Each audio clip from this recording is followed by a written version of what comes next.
के बारे में। तो चलिए शुरुआत करते हैं आज के न्यूज पंच की प्रमुख खबर के साथ, जहां आपको बता दें कि बिजनेसमैन अनिल अंबानी की मुश्किलें अभी फिलहाल बढ़ती हुई जा रही हैं।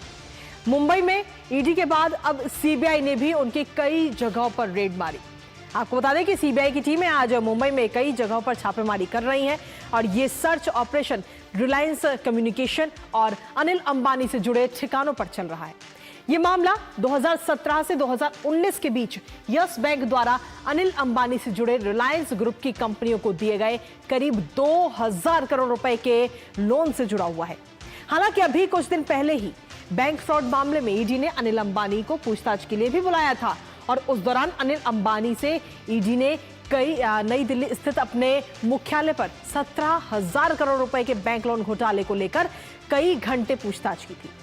करेंगे चर्चा इस पूरी खबर को लेकर, अपने संवाददाता से जानेंगे लेटेस्ट अपडेट, लेकिन उससे पहले आपको दिखाते हैं अनिल अंबानी पर बड़ा एक्शन।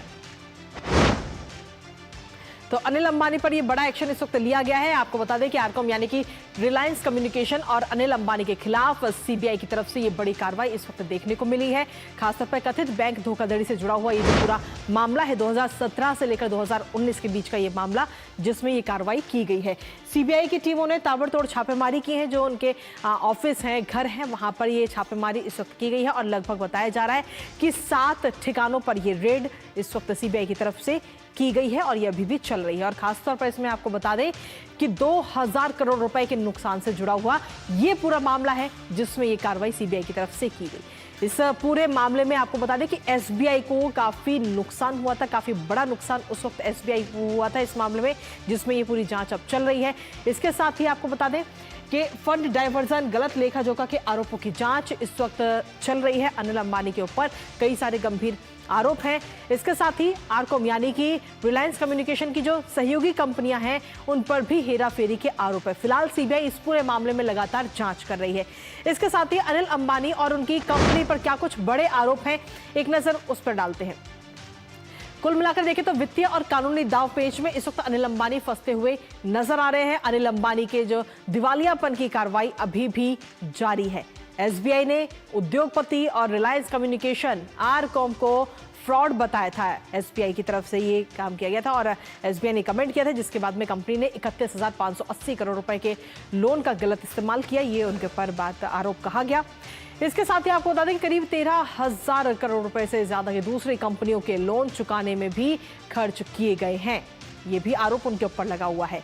और इसके अलावा अगर हम देखें तो लोन चुकाने में खर्च किए गए रिलायंस ग्रुप की दूसरी कंपनियों में 12,692 करोड़ रुपए ट्रांसफर किए गए हैं। तो पूरा जो ये लेखा जोखा है, इसको लेकर ईडी और सीबीआई लगातार जांच कर रही है और आज सीबीआई की तरफ से ये रेड की गई है। कई जगहों पर ये रेड की गई है। अनिल अंबानी के जो ऑफिस हैं, उनके घर हैं, उन सब जगहों पर ये रेड इस वक्त चल रही है। लेकिन इसके साथ ही आपको बता दें कि आखिर कैसे अनिल अंबानी और साथ ही रिलायंस कम्युनिकेशन का दिवालिया हुआ है। साल 2006 में मुकेश अंबानी से अनिल अंबानी जो है वो अलग हुए थे, कंपनियां अलग हुई थी और अनिल अंबानी को उस दौरान टेलीकॉम, फाइनेंस, पावर, इंफ्रास्ट्रक्चर की कंपनियां मिली थी। रिलायंस कम्युनिकेशन पर 46,000 करोड़ रुपए का कर्ज था उस वक्त जब ये कंपनियां अलग हुई थी और इस दौरान कंपनी ने बड़े कर्ज के साथ ही 2019 में परिचालन जो है वो पूरी तरह से बंद कर दिया इस कंपनी का, क्योंकि इस कंपनी का दिवालिया हो गया था। जो लोन था, जो कर्ज था, वो भी चुकाने में असमर्थ थे। 2020 में ही अनिल अंबानी ने इंग्लैंड में खुद को दिवालिया बताया था कि उनकी कंपनी को काफी नुकसान हो रहा है। 2020 में इंग्लैंड में खुद को दिवालिया उन्होंने बताया, जिसके बाद में आपको बता दें कि चीनी बैंकों का 716 मिलियन डॉलर भी वो नहीं चुका पाए। 2G स्पेक्ट्रम और एरिक्सन के साथ भी उनका विवाद लगातार हमने देखा है। दोनों मामलों में जांच के घेरे में इस वक्त अनिल अंबानी आए हुए हैं। लगातार जांच उनको लेकर के की जा रही है। तो 2006 में जब ये कंपनियां अलग हुई थी, उसके बाद से लगातार नुकसान में कहीं ना कहीं नजर आ रहे थे अनिल अंबानी और कंपनी के ऊपर जो कर्ज था वो भी चुकाने में असमर्थ थे। इसके साथ ही अब तक की जो जांच पड़ताल हुई है उसके अगर हम नजर डालें तो अभी तक जो जांच पड़ताल हुई है उसमें ईडी की तरफ से कहा गया है कि सोच समझकर और सुनियोजित ये पूरा प्लान रचा गया है, पूरा तैयार किया गया है।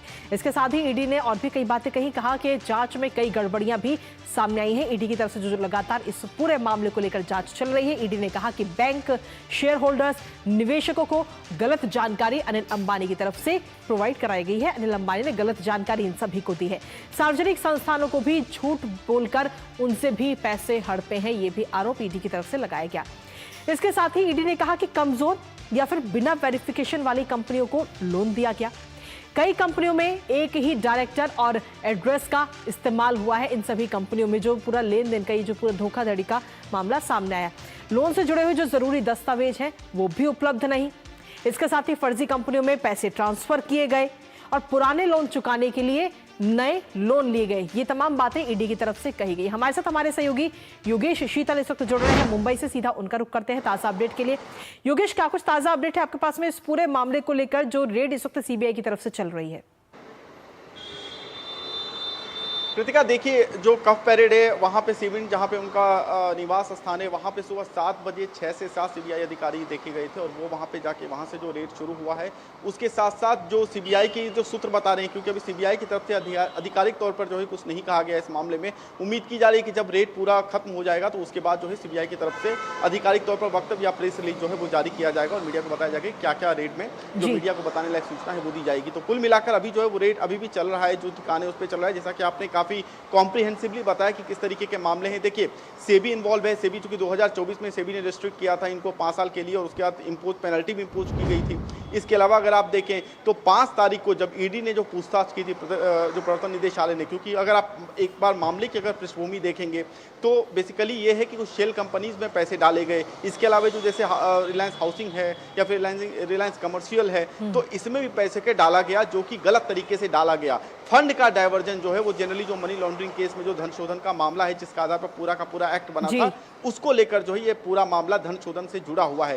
सीबीआई इस मामले में तब आई जब स्टेट बैंक ऑफ इंडिया की तरफ से जो है फॉर्मल कंप्लेंट फाइल की गई, क्योंकि जो 13 जून को जो है एसबीआई ने फ्रॉड डिक्लेयर किया था, क्योंकि जो आरबीआई का मैंडेट है उसको कंप्लायंस जो सारे बैंक को करना पड़ता है उसके आधार पर जो है फ्रॉड डिक्लेयर किया था। इसके पैरेलल अगर आप देखें तो जो कंपनी लॉ ट्रिब्यूनल है उसके तहत जो है ऑलरेडी इंसॉल्वेंसी की जो प्रक्रिया है ऑलरेडी अनिल अंबानी के खिलाफ, जो उनकी कंपनीज के खिलाफ, आरकॉम के खिलाफ ऑलरेडी चल रही है। तो कई सारे इस मामले में एजेंसी जो है वो इन्वॉल्व है। सीबीआई की तरफ से एफआईआर दर्ज की गई। एफआईआर के बाद ही जो है पूरी इस मामले में जो जांच शुरू हुई है। तो आप कह सकते हैं कुल मिलाकर के प्रवर्तन निदेशालय और साथ में सीबीआई की तरफ से, चूंकि सीबीआई मेनली जो है करप्शन से जुड़े हुए मामले देखेगी इस मामले में, और जो धन शोधन का मामला है उसका जो फोटे है, जो बेसिकली उसका जो मैंडेट है वो बेसिकली ईडी देख रही है।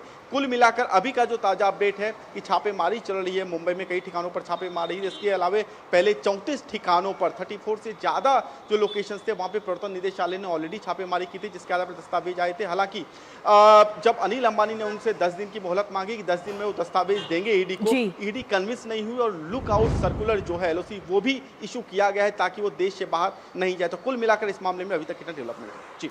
इसके साथ ही जब ईडी ने अभी पूछताछ की थी तो कई गंभीर सवाल भी अनिल अंबानी से पूछे थे और कई घंटे ये पूछताछ चली थी।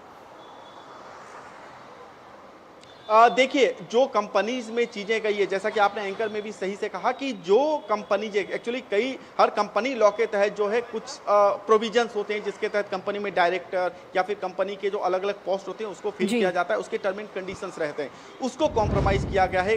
जो फंड है वो तो डाइवर्ट किया गया है, लेकिन जो कंपनी जैसे एक ही आप अलग अलग कंपनी में एक ही डायरेक्टर को वहां पे नहीं डिप्यूट कर सकते, उसके अलग अलग प्रॉपर फ्रेमवर्क रहता है जिसके आधार पर आपको चीजें करनी पड़ती है। तो उसमें बड़े मामले पे जो धोखाधड़ी या धांधली आप कह सकते हैं वो सामने आई है, तो उसको लेकर जो है वो चीजें हैं। तो ऐसे में जो बाकी लोग हैं, क्योंकि जो फाइनेंशियल इंस्टीट्यूशन को पैसे गए हैं या फिर बैंक को अगर लोन मिला है तो किस आधार पे क्या चीजें मिली है, तो ये पूछताछ और कन्फ्रंटेशन की जो प्रक्रिया है आमतौर पर पूछताछ के क्रम में वो होती है जहां आमने सामने बैठाकर पूछताछ की जाती है। हालांकि फिलहाल गिरफ्तारी जैसी कोई बात अभी सामने नहीं आई है, लेकिन पूछताछ की प्रक्रिया जो है सघन जांच और डॉक्यूमेंटेशन जो है, क्योंकि जब तक डॉक्यूमेंट्स एक्सेस नहीं होगा तब तक इन चीजों की जो है वो जो पूछताछ जो है वो सही से नहीं हो पाएगी। तो बेसिकली कोशिश ये की जा रही है कि जो डॉक्यूमेंट्स और मनी ट्रेल्स जो है उसको निकालने की कोशिश की जा रही है। चलिए, बहुत बहुत